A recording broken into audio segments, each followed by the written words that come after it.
Boa noite a todos. Colocaram tanto microfone aqui em mim hoje que vai ser difícil até da gente começar, o peso aumentou. Mas primeiramente eu gostaria de agradecer a paciência de vocês de estarem aqui, em nome do Espiritismo, em nome do aprendizado. Que o Cristo possa abençoar-nos nesse instante de conversa, para que possamos tirar o máximo possível das... Eu sou muito franco para vocês, eu preparo uma linha de conversa e procuro deixar que a coisa flua intuitivamente, buscando de vocês algo que possa prosperar no coração. Porque no meu coração prospera tudo aquilo que vem de vocês. E para mim é sempre um privilégio estar falando, muito embora seja muito difícil, porque o aprendizado efetivamente é de quem está aqui, conversando com oportunidade maior. Se todos vocês pudessem estar desenvolvendo isso e trabalhando nas casas e trazendo alguma coisa para os irmãos, é um ganho muito grande que a gente tem. É o momento em que a gente aprende efetivamente.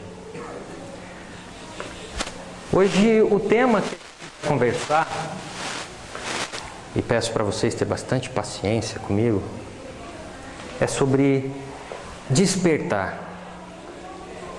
Muito se falou, todo mundo, ou uma grande parte, esperava-se que em 2012, no final de 2012, algo grandioso acontecesse, que algo na natureza viesse a renovar esse mundo, renovar seus habitantes, trazer um novo alento. Mas na realidade, esse novo momento está acontecendo há algum tempo. Isso já vem se potencializando há algum tempo. E é importante que nós, que somos os aliados do esclarecimento, os aliados da verdade, os aliados que podem trazer alguma claridade à escuridão, entenda que nós temos que despertar. Mas despertar do quê, afinal? Acordar para quê, afinal? Eu posso afirmar tranquilamente que a grande maioria da humanidade ainda não se tornou consciente. Quando eu falo consciência, inconsciência, quando eu falo estar consciente, eu me refiro a saber exatamente, saber objetivamente o que eu sou, quais são os meus valores, quais são os meus defeitos e como eu posso melhorar e melhorando, melhorar tudo. Quantos de nós, aqui nessa sala, que professamos a doutrina espírita do esclarecimento, que eu acredito que seja hoje à disposição da humanidade, que traz a lição mais clara, mais aberta sobre a espiritualidade, está desperto. Mas, se eu não estou desperto, como é que eu estou vivendo? Como é que eu estou convivendo? Essa é uma questão interessante. Nós fazemos parte de uma humanidade. Essa humanidade traz dentro de si uma consciência coletiva. Ela traz dentro de si ideias, sugestões, intuições. E todas essas coisas faz parte da gente. Quando eu estou desperto, sou capaz de observar claramente o que está vindo de fora. Quando eu estou desperto, eu sou capaz de criar uma crítica positiva em relação às coisas que estão acontecendo ao meu redor. Quando eu estou desperto, eu consigo enxergar as coisas com mais clareza, ter atitudes mais corretas. Quantos de nós aqui hoje toma suas decisões a partir das coisas interiores, sem deixar que a manipulação de mídia, sem deixar que as ideias produzidas pela sociedade me conduza? Quantos de nós conseguem fazer isso? Muitos de nós está tão inconsciente que acha que está tomando as suas atitudes conscientemente, quando na realidade está reproduzindo o que está vindo de fora. Opa! Dentro desse desenvolvimento de consciência, nós temos que compreender que enxergar as nossas falhas e os nossos defeitos é um sinal de que a luz está começando a acender. Eu posso lhes garantir que ninguém que vem aqui conversar com vocês está absolutamente desperto. Está longe ainda de acordar. Entretanto, tem a condição de entregar a cada um de vocês e entregar a si a ideia básica. Eu quero acordar, eu preciso acordar. E eu preciso acordar por uma razão muito simples. Eu vou fazer uma pergunta a vocês. Eu quero que vocês respondam dentro do coração de cada um. Quem de vocês aqui acha efetivamente que contribuiu para o atentado nos Estados Unidos das Torres Gêmeas? Faça essa pergunta ao coração de vocês.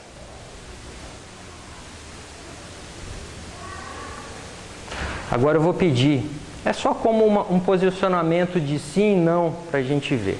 Quem acha que de alguma forma contribuiu para o atentado das Torres Gêmeas nos Estados Unidos, levante a mão.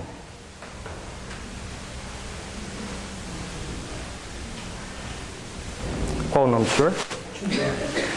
Senhor José. Ficaria à vontade de me dizer a razão pela qual? Eu acredito que nós, com o pensamento, muitas vezes somos dirigidos para o mal e não sabemos a razão porque não sabemos o mal que estamos fazendo. Então, quando acontece alguma coisa de errado no mundo, todos nós temos uma parte de culpa, por culpa das nossas intervenções, das nossas correções que deveríamos de ter com o Senhor falando aí. José, preciso nem continuar. Seu José resumiu a questão toda da preocupação com o despertar no que ele disse. Quando a gente está inconsciente, os nossos pensamentos e as nossas atitudes também seguem inconsciente. Seguem a consciência coletiva, que é produto de uma inconsciência coletiva. Quando nós estamos inconscientes, nós produzimos disparadamente pensamentos de todos os gêneros, sem controlar, sem contrapor, em instante algum, nada a eles. E nós produzimos. E nós produzimos e ficamos tranquilos porque nós pensamos assim, é só um pensamento, ele se encerra em si mesmo, ninguém está ouvindo. Entretanto, o pensamento é capaz de manipular o fluido etéreo. Ele é capaz de moldar o fluido. Vocês já ouviram falar em forma-pensamento? Já ouviram falar? Evolução de dois mundos, Chico Xavier. Ali, André Luiz coloca de uma forma muito clara isso, a qual nós temos que aprender definitivamente. Nós precisamos nos despertar para quê? Para que os nossos pensamentos não construam mal. Quando eu desavisadamente passo a ter uma sequência de pensamentos negativos, forte, aquele pensamento que ninguém teve aqui, eu tenho certeza. Se eu pudesse, eu mataria ele. Quantos assassinatos nós já não cometemos aqui dentro? Quantos? Será que isso fica só aqui? Não. Isso flui. Isso cria forma.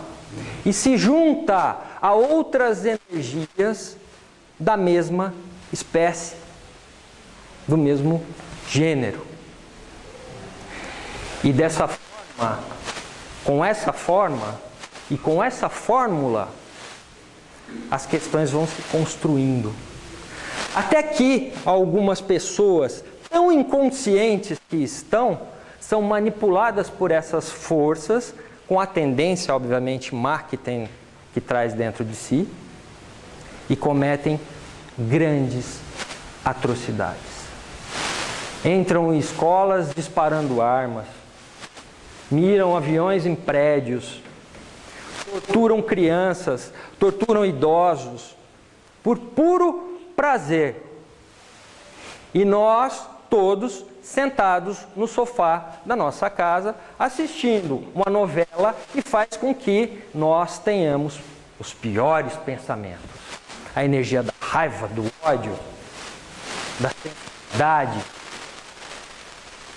Estamos acordados? Faço essa pergunta para vocês. Nós estamos acordados? Nós estamos julgando aquele que está cometendo um grande erro, quando na verdade nós estamos possibilitando os erros pela nossa experiência. Porque nós não somos capazes de compreender e entender efetivamente que somos espíritos numa jornada de matéria, numa jornada humana, e não o contrário. E somos levados por uma torrente de coisas e não nos preocupamos em ler aquilo que se dispõe em espiritismo, que é a reforma íntima. Para que a reforma íntima? Para que a gente desperte, para que a gente consiga controlar o que nós sentimos, controlar o que nós pensamos. O mais bacana de tudo no despertar é que a gente encontra a paz. Isso é o mais bacana de tudo. Isso é o mais forte, isso é o mais poderoso. Quando consciente, bastavam 2 pedaços de couro para que ele cobrisse o mundo inteiro aonde ele fosse pisar. E não de couro todos os lugares onde ele ia pisar descalço. Inventar o sapato. A nossa inconsciência nos leva a esse tipo de coisa e a gente não se dá conta. A gente não compreende o quanto nós fazemos mal. Agora nós temos que pensar no oposto. Se eu posso ter colaborado e colaborei para que algumas guerras acontecessem, para que atentado acontecessem, para que jovens estejam entrando dentro de escolas, matando outras crianças, de uma forma eu sei que eu estou contribuindo para isso, eu tenho como contribuir para que muitos sejam salvos, para que muita caridade ocorra, para que o amor floresça. É só eu começar a fazer o contrário do que eu estou fazendo. No curso que a gente costuma dar lá em Lindóia, a gente coloca os alunos numa determinada situação, com uma pergunta. Na época, a tragédia do Japão estava acontecendo. E eu perguntei para os alunos o seguinte: vocês acham que efetivamente vocês têm como ajudar alguém lá no Japão nesse instante?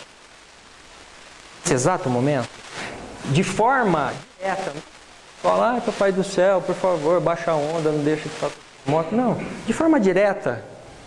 Que algum alimento fosse levado para aquelas comunidades que tinham sido mais atingidas. Sem discar num 0800 qualquer para fazer uma doação. Vocês acham que tem como? Teria como a gente? Estou falando diretamente, tá? E não só ficar lá, Pai Nosso, estás no céu, santificado, reza 72 vezes. Vocês acham que tem como?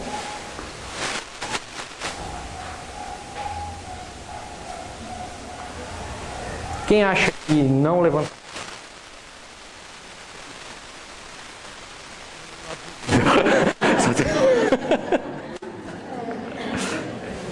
Observe, quando a gente desperta, a gente sabe que a gente pode agir. A gente inconscientemente, porque a gente vive fazendo isso de forma inconsciente, mas conscientemente. Quando eu faço uma oração dirigida, sentida, emocionada, e como é que eu faço isso? Porque se eu começo a rezar um Pai Nosso, eu pareço uma vitrola, né? E como é que eu faço isso? Como é que eu faço uma oração sentida? Aqueles que têm filhos, pega o seu filho e coloca no meio do caos. Coloca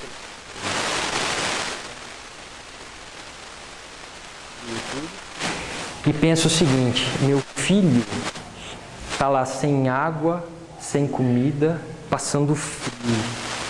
Aí eu vou rezar, meu. Com esse processo eu quebro uma barreira de insensibilidade que eu tenho para com o outro. Tá certo? Então isso é um truque, né? É só um truque, tá bom? Para vocês entenderem como é que é uma oração sentida. Quando eu faço essa oração sentida, emocionada, isso se junta aos fluidos positivos e de boa-aventurança que estão sendo dirigidas para aquele local. E como que isso age no outro? Aí está o sujeito lá na garagem dele, onde o tsunami não chegou, né? Com essa caminhonete aqui cheia de comida e água. Mas tem tanta gente já ajudando, né? Eu vou sair daqui, dirigir 300 km para levar essa caminhonete aqui com um pouquinho de comida e água lá. É capaz até de eu atrapalhar, porque eu vou estar entrando com o meu carro na estrada, e a estrada está ruim, eu também vou correr risco, etc. A energia positiva, a boa vibração vai chegar nesse cidadão, vai fazer com que o coração dele se aqueça de tal maneira que ele não vai pensar mais em nada, vai pegar o carro e vai ir para o local onde as pessoas estão precisando. Da mesma forma que quando eu estou lá, mas quando eu pegar aquele sujeito, se eu tivesse uma arma, eu matava ele, não sei o que, isso aqui. E está lá o cidadão, lá longe, no quarto dele, com um sentimento de abandono, perdido, sem saber mais o que fazer, e de repente aquele fluxo chega, não só por minha conta, mas por conta de toda a massa, né?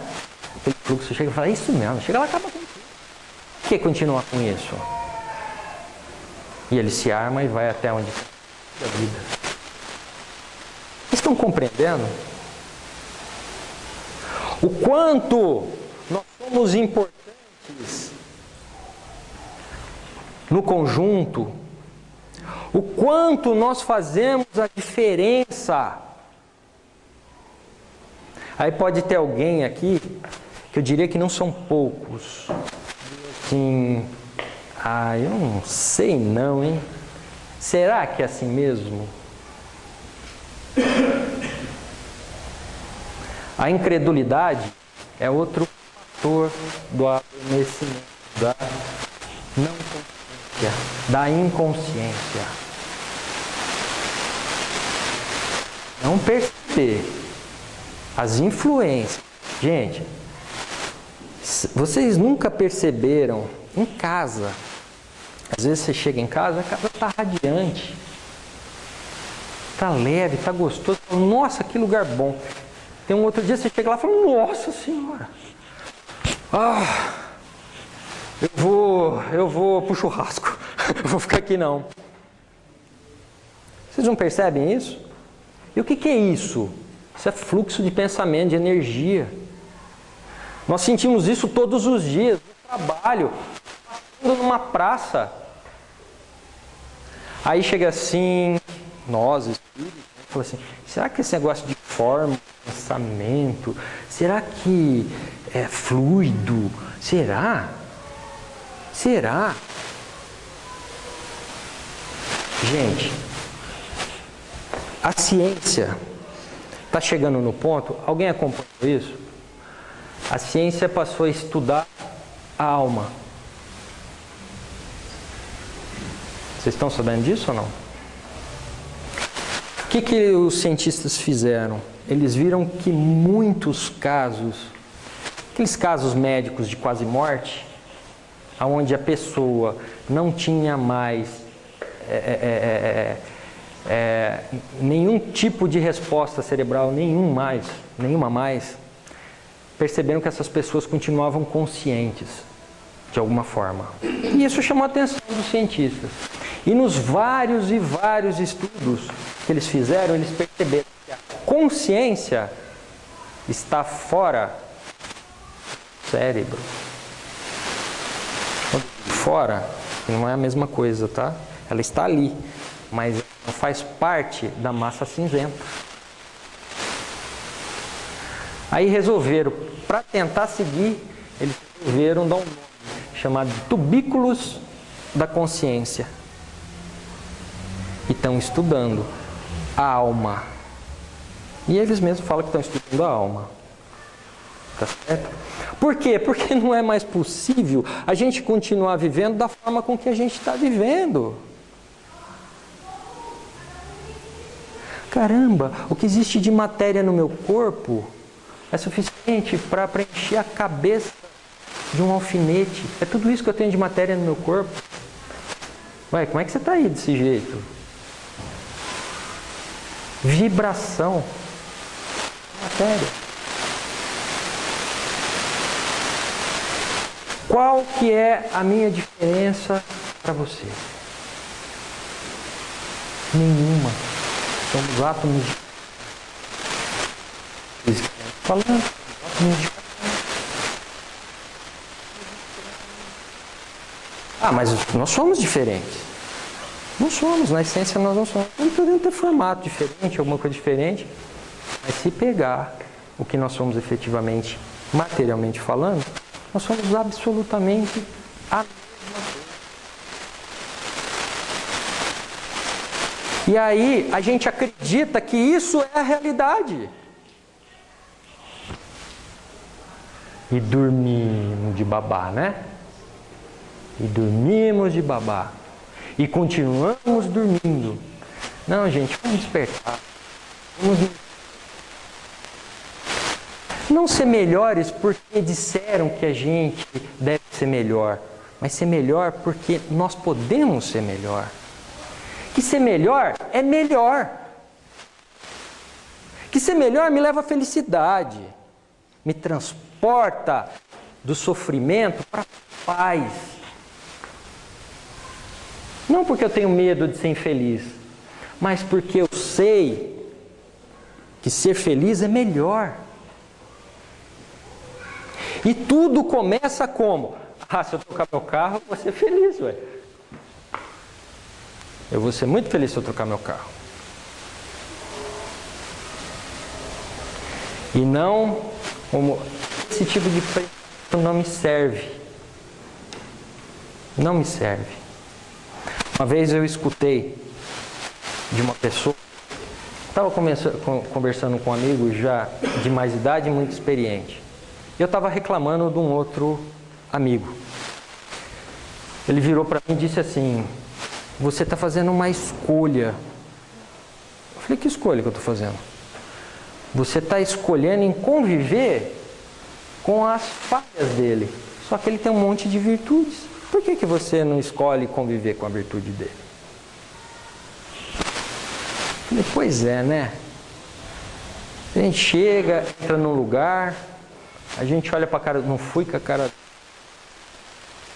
um problema de encarnação.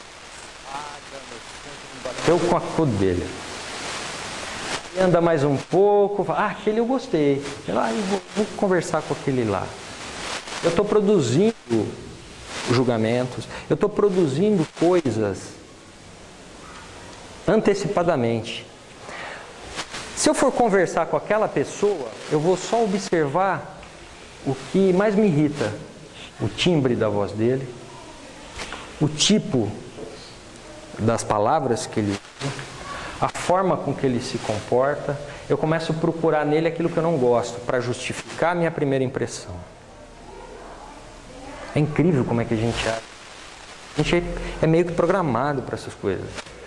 E com o outro, que eu dei uma empatia, o que vai acontecer? Eu vou começar a enxergar.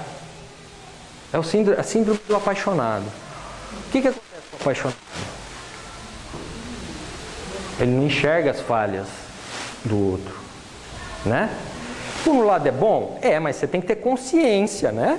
De que a pessoa não é só um lado, tem as duas coisas. E nós precisamos ser conscientes, não para criar um julgamento, mas para criar uma questão de racionalidade. É o que nos mantém vivos. Tá certo? Mas eu tenho que estar consciente disso. E assim caminhamos. E quanto mais estivermos inconscientes, mais conflitos nós temos, mais sofrimentos são produzidos e mais queremos consumir. Sabia disso ou não? Sabiam que só pessoas tristes compram?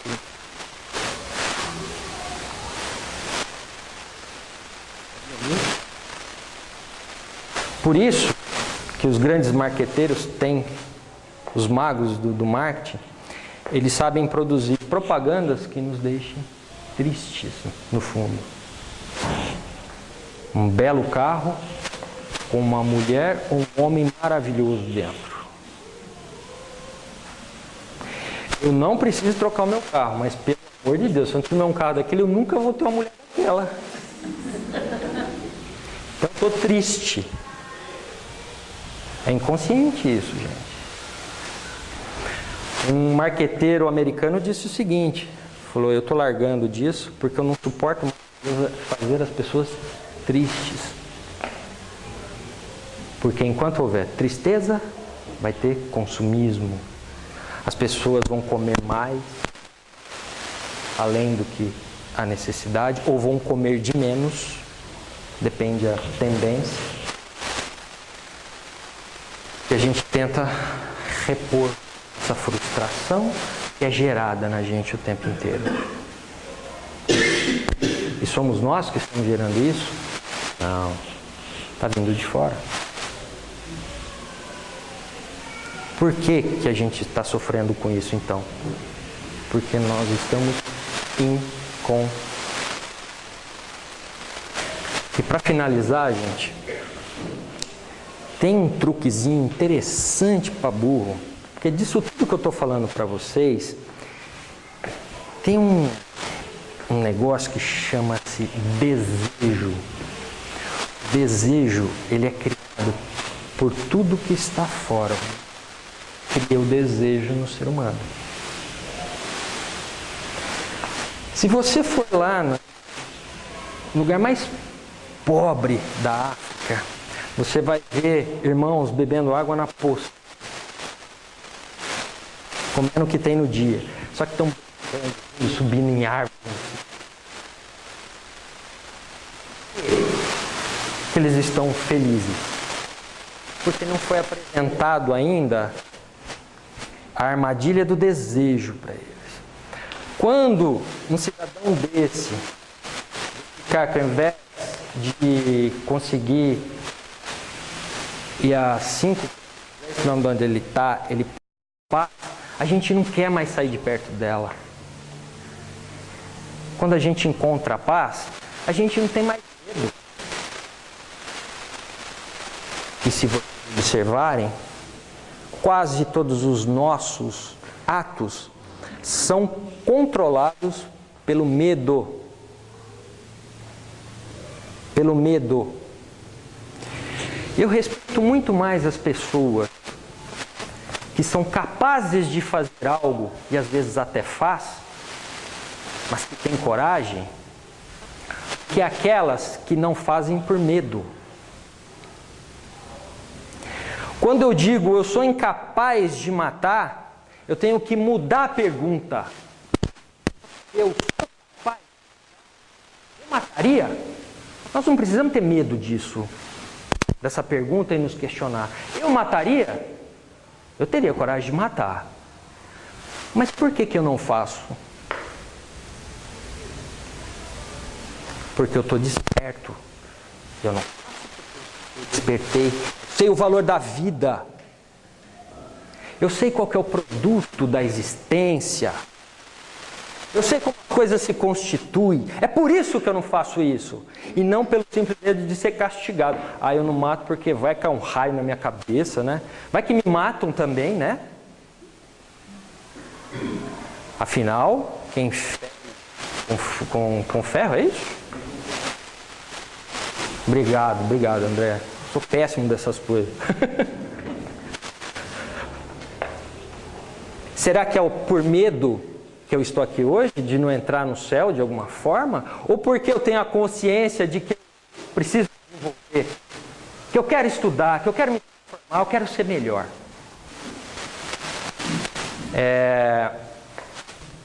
Eu estou na minha família ainda por medo ou porque efetivamente eu amo as pessoas que estão ali? Eu quero o bem delas. Eu quero estar junto delas. E eu compreendo que antes de qualquer coisa, foi uma escolha lá atrás que eu fiz.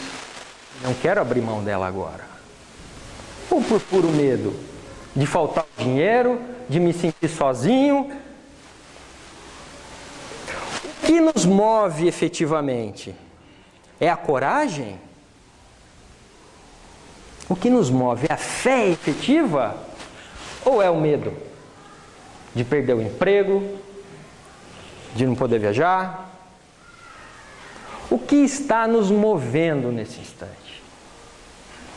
É dolorido quando a gente começa a fazer essa reflexão.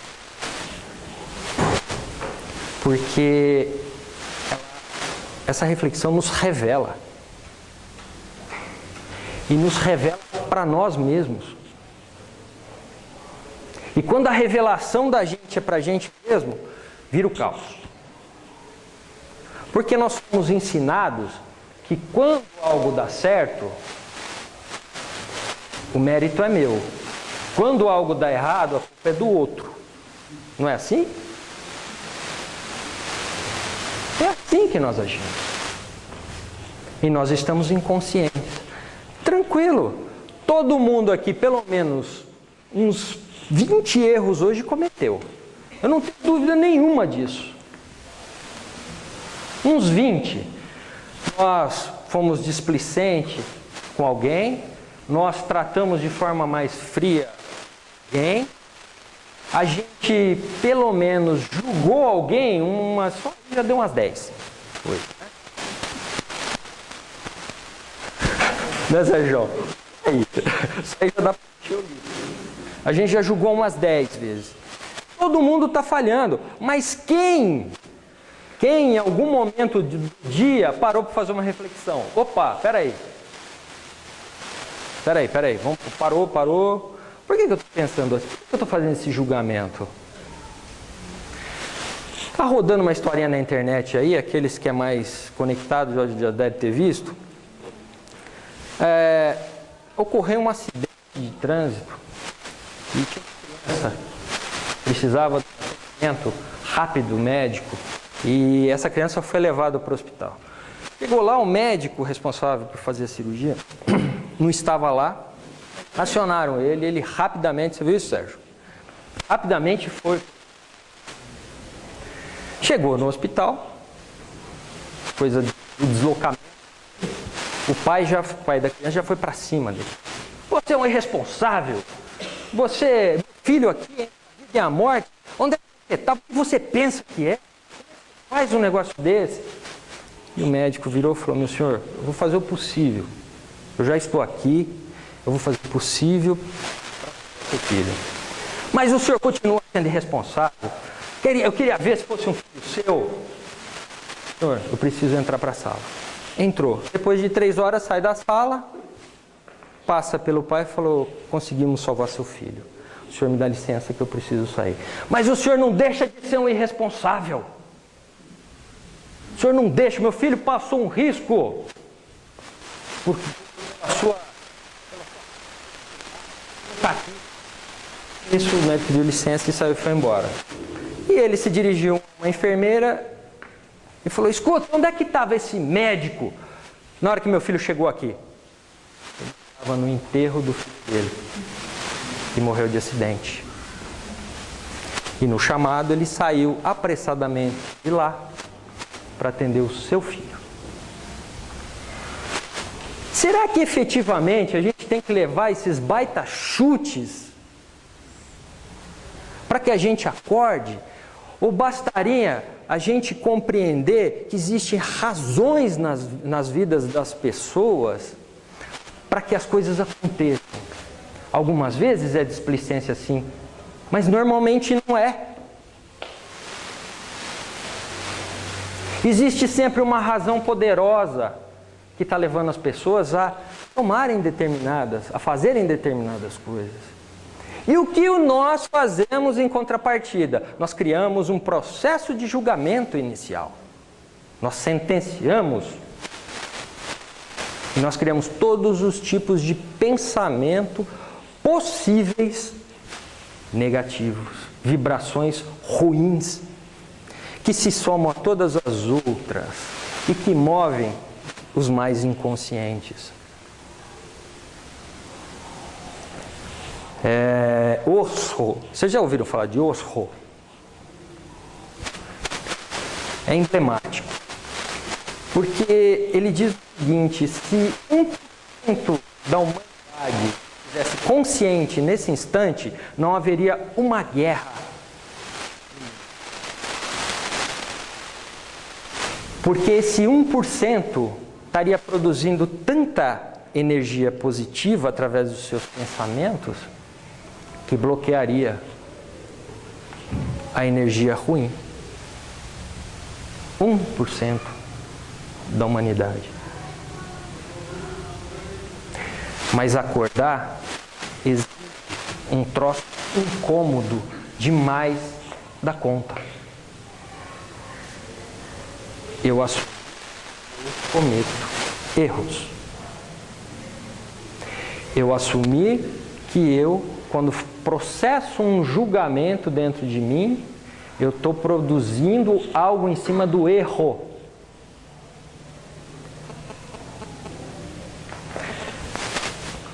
Quando eu acordo e estou consciente, eu venho para o presente. Quando eu estou no presente, eu não estou no passado, não estou mascando aquelas coisas, né? E ninguém costuma... Aqui, alguém de vocês costuma voltar ao passado? Alguma vez, assim? Pensar numa coisa que aconteceram? Tirar aquelas coisas do freezer, que a gente fala, né? Tira lá do freezer, assim, né? Chega até a congelar a mão, que está tão lá no fundo. Ou se não, fica lá no futuro. Né? Eu já falei isso aqui, já falei? Nós já conversamos sobre estar no presente ou não. Ou se não, viver lá no futuro, sempre no sonho, sempre na ilusão. Quando tudo está aqui e agora. Olha que coisa interessante, eu vou fazer uma pergunta para vocês. Vocês acham que a gente deve orar pelos pobres? Quem acha que nós devemos orar pelos pobres? Todo mundo concorda que nós devemos orar pelos pobres. Se nós estivéssemos acordados, a resposta seria não. Porque a pobreza é efeito, não causa. Nós temos que orar pela causa, para que a causa mude. E qual que é a causa da pobreza?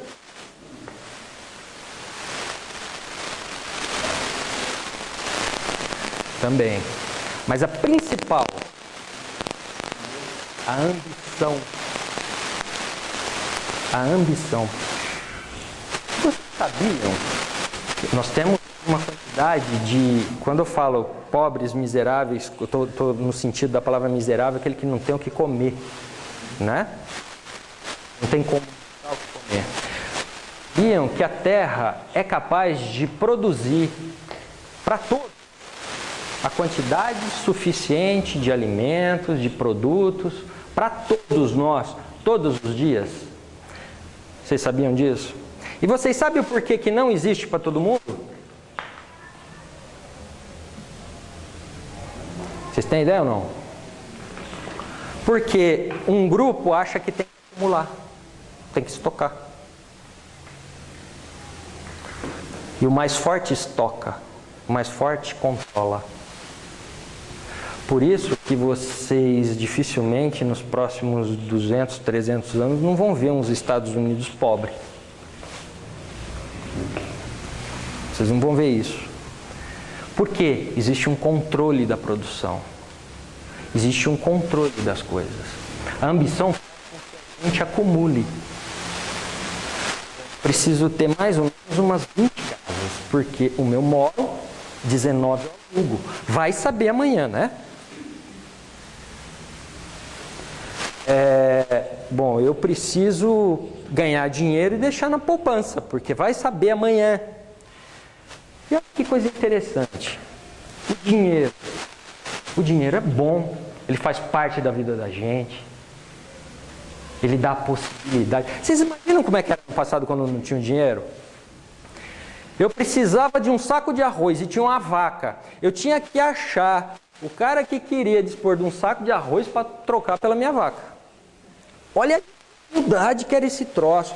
Aí, de repente, inventaram o dinheiro. De repente, não, né? Isso veio se desenvolvendo, mas foi quase de repente para a nossa sociedade.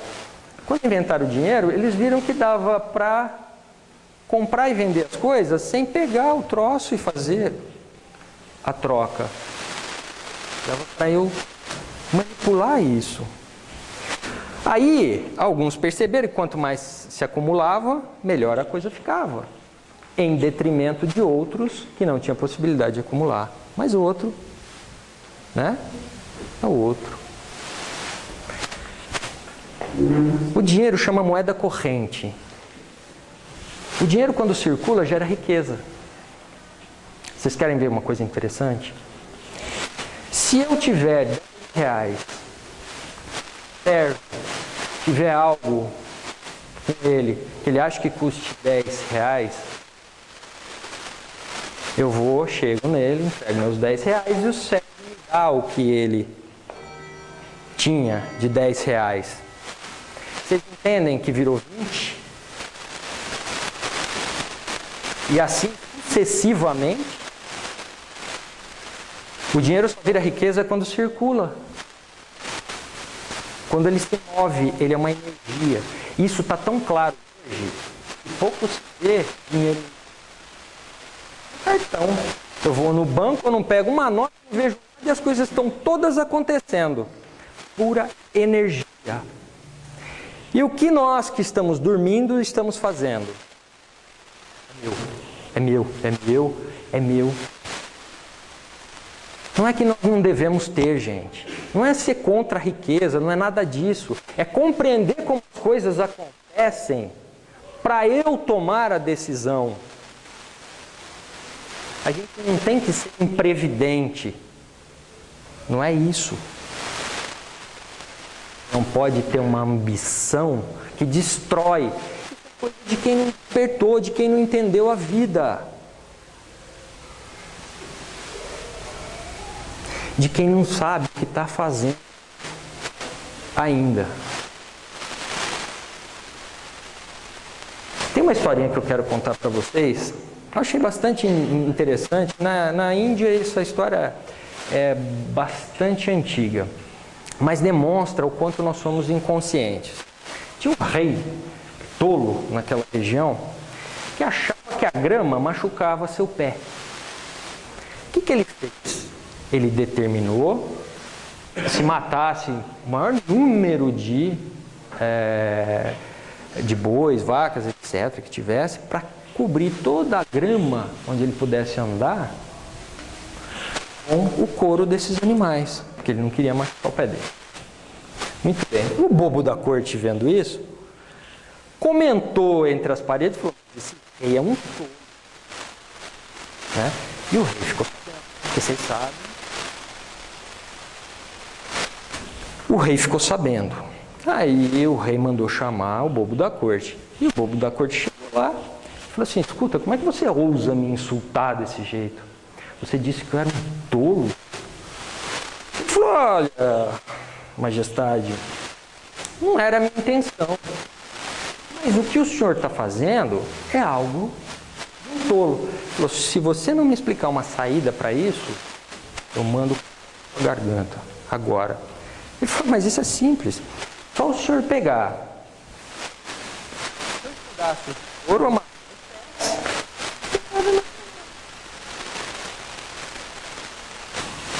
Deu para entender?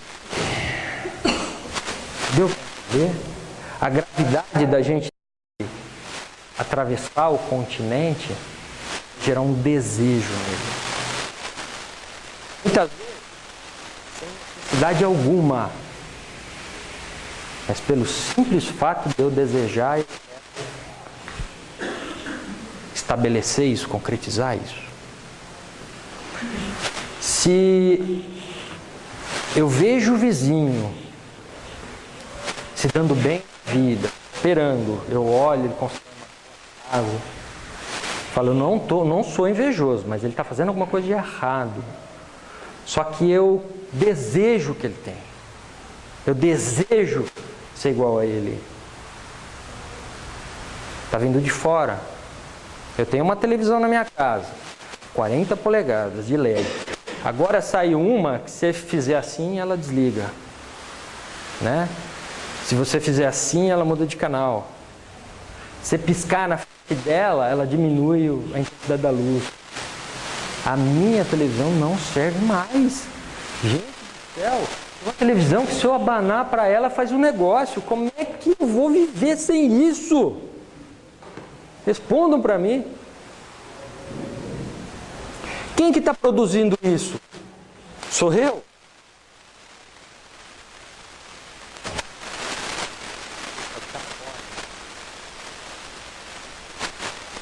Uma desejo. Quantos de vocês aqui não têm determinado de consumismo? Quantos? Mas vocês sabem o que é interessante? Vocês sabem como calibrar isso e dizer: é necessário ou não é? Você sabe como é que a gente faz isso? Quando eu descobri, eu tive vontade de cometer suicídio. Verdade mesmo. Porque como a gente é tonto. Toda vez que a gente tem um desejo, aquilo que pega fogo dentro da gente, né? A gente estoura cartão de crédito, limite, contrata empréstimo, faz umas loucuras, umas maluquices terríveis. Quando eu tenho um determinado desejo, é só eu fazer o seguinte. Olha que interessante. Daí a divindade do corpo. O meu corpo necessita que eu concretize esse desejo. O meu corpo necessita que eu concretize esse desejo. Eu faço essa pergunta, mas aí a gente tem que ser sincero, porque a gente é doidinho para justificar as coisas, né? A gente cria justificativo para tudo, né? Trocar de carro. Aí você tem um carro, um belo carro na garagem, etc. Eu falei assim: não precisa trocar esse carro. Aí a esposa vem e fala assim: mas para que trocar esse carro? trocar esse carro novo aí. Não, precisa trocar porque esse não tem um sistema antiderrapante que faz isso. Quando eu entro numa curva assim, você fala assim, mas você não tem desse jeito numa curva, eu acho que nem vai entrar. Eu sei, mas se um dia eu entrar, então eu preciso desse carro. Aí a gente consegue até dar um tom de justificativa para a segurança da minha família. Você leva o nosso filho para a escola, alguma coisa, tem 12 airbags, você vai morrer, né, com o airbag, vai te amassar dentro do carro. Tem 12 airbags, né, é importante isso. É importante? Bom, no mínimo você vai estar chamando sua esposa de bração. Assim, você é muito navalha, porque está nesse risco todo de precisar 12 airbags no carro, quer dizer que você ou é muito imprudente, ou realmente é muito bração. Esse é o processo da gente verificar se algo é necessário, aquele desejo é necessário. Mudar a minha televisão para a de gestos. É necessário? Vamos pensar pelo meu corpo. Primeiro que pelo corpo não ia ter nem TV, né? Para começar, não teria televisão. Porque o corpo precisa de movimento, ele foi criado para isso. Ele precisa se movimentar, precisa de esforço físico. Ele necessita desse tipo de coisa. E o que a gente faz? Ultranatural. Fica em casa, na frente da televisão. Come um pacote de biscoito desse tamanho, aí coloca a mão dentro do pacote. Para que pegou os biscoitos aqui? Né? Teve um culpado ainda, né? Que pegou os biscoitos ali. Não foi você que comeu todo aquele biscoito na frente da televisão. Quando o corpo, ele clama pelo movimento. Ele não pode ficar estático. Ele fica doente. Nós desenvolvemos uma série de coisas. Ele pede movimento. O desejo, ele é medido pela necessidade do nosso corpo. Bom, eu sou de Lindóia, eu tenho que me deslocar todo dia para vir trabalhar em Serra Negra. Será que eu preciso de um carro? Me chama a qualquer hora. Tem que me localizar a qualquer hora. Preciso me localizar 24 horas por dia. Eu preciso de um telefone celular. Será? Eu acho que por conta do meu trabalho, sim. Quando a gente fala o meu corpo, a gente cria uma série de circunstâncias para ver das nossas necessidades efetivas. Das nossas necessidades efetivas.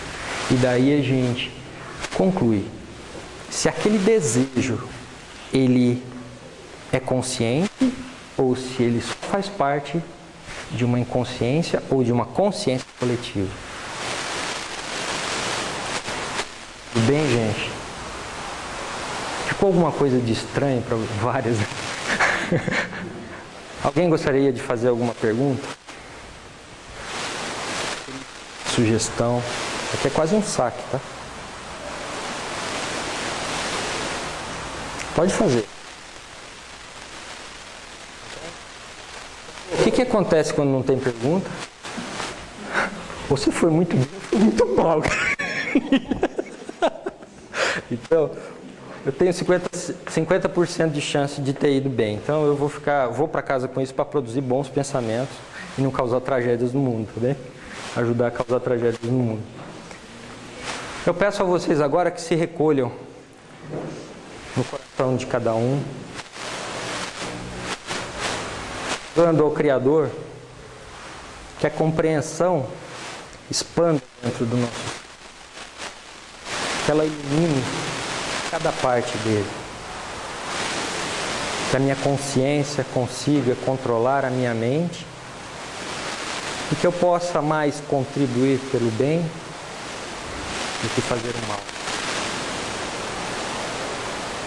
Que os ensinamentos de Cristo se revelem em meu coração. Que eu compreenda a extensão do amor. Que eu consiga mais acolher do que rejeitar. Que eu consiga ser mais equilibrado do que explosivo. Que eu possa caminhar e colher amigos e não tropeçar em inimigos. Que eu tenha no meu ser aquela paz que de vez em quando sentimos quando parece que tudo está certo e que